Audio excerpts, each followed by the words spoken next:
What's going on YouTube? JT's Reborn here, and welcome back to another edition of my DC comic reviews. And in this video, we're talking about Green Arrow issue number 12. This one is written by Joshua Williamson with art by Sean Isaacs, and I think there's another artist who worked on this thing as well. Let's go ahead and skim through to the very end.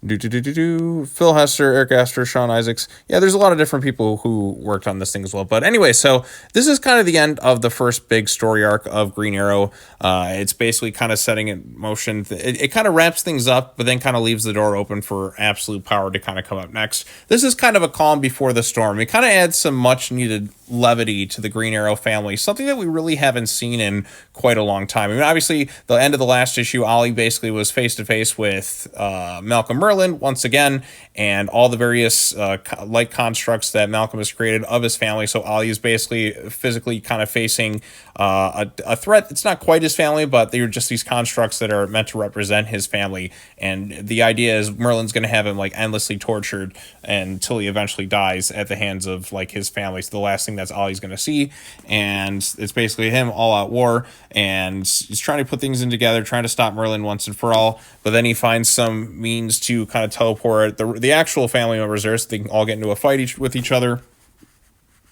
And then, of course, Merlyn's just like, haha, I'll just keep creating more. But then you come to find out that basically because they're light constructs or whatever, they have like some high frequency, they can kind of stop the duplicates. And that's where Black Canary kind of comes in. Basically, this whole issue is like one giant action scene. And we get a nice surprise when John Diggle shows up. Always great to see Diggle. Probably the best addition to like the whole Arrowverse thing that they ever did was create the character of John Diggle.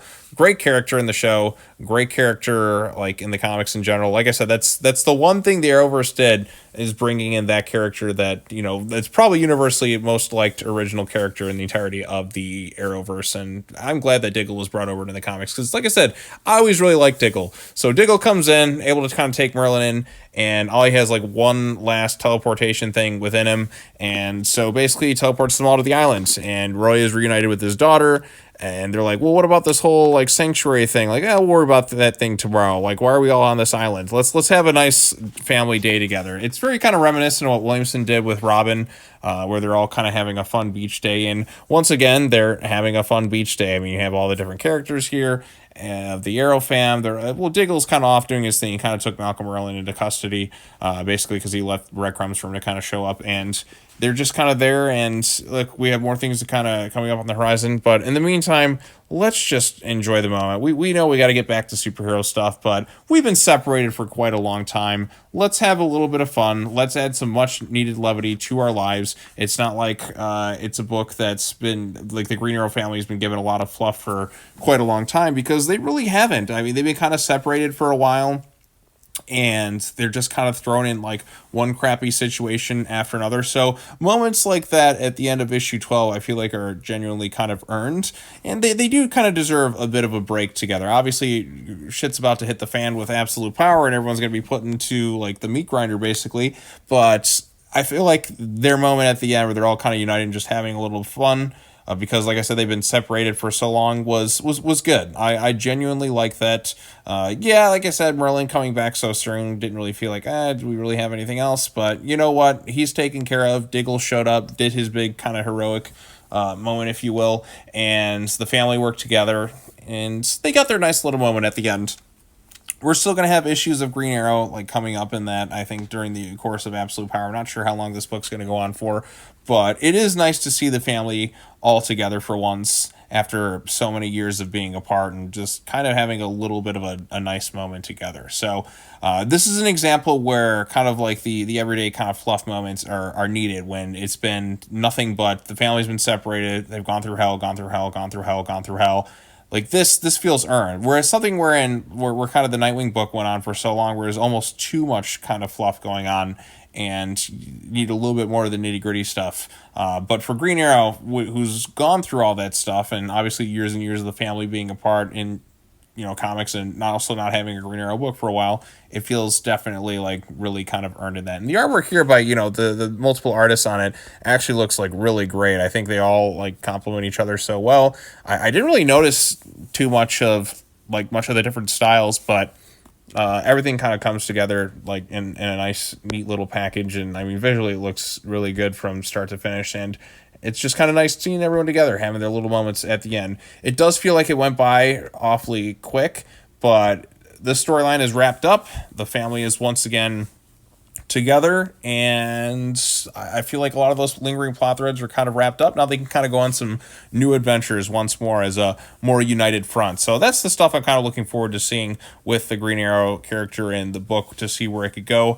I'd like to see them just kind of go off and face off against other villains that aren't necessarily Malcolm Merlyn. Like, let's see what else they kind of got up their sleeves. But now that we got Absolute Power coming up, we'll see kind of what happens there. I'm sure Green Arrow is going to play a major part of it because, well, anything Williamson writes generally has some major implication in some big event because he's one of DC's head writers.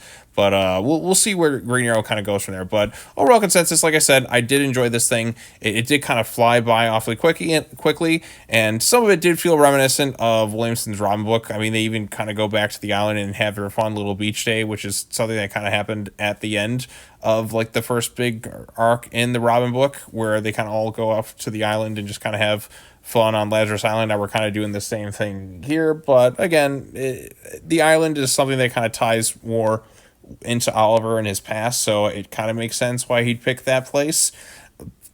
But I mean, they could have gone anywhere else, really. They could have went home and had like a chili cook-off, but you know what? Ollie just kind of want to get away from things, want to enjoy the moment with his fam, and I'm all for it. So what did you think of Green Arrow issue 12? Do you think this is a satisfying conclusion?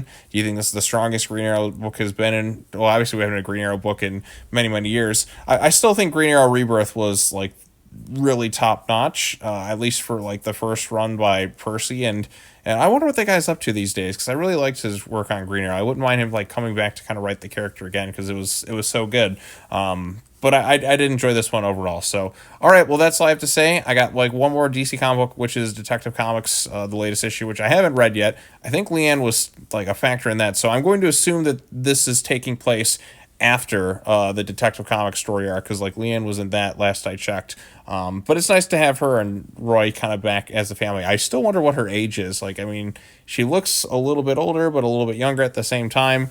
Definitely probably the teenage years, but depending on which artist you kind of like the way they draw certain characters, you wouldn't always know their ages because they're always kind of all over the place, the way they're kind of designed. But yeah, it is what it is. So anyways, that's all I have to say. Be sure to check out the next DC Comic Books video, which is on Detective Comics, which I'll be kind of posting shortly after this. All right, well, that's all I have to say. As always, take care now. Bye-bye then, and we'll see you all in the next video. Peace out.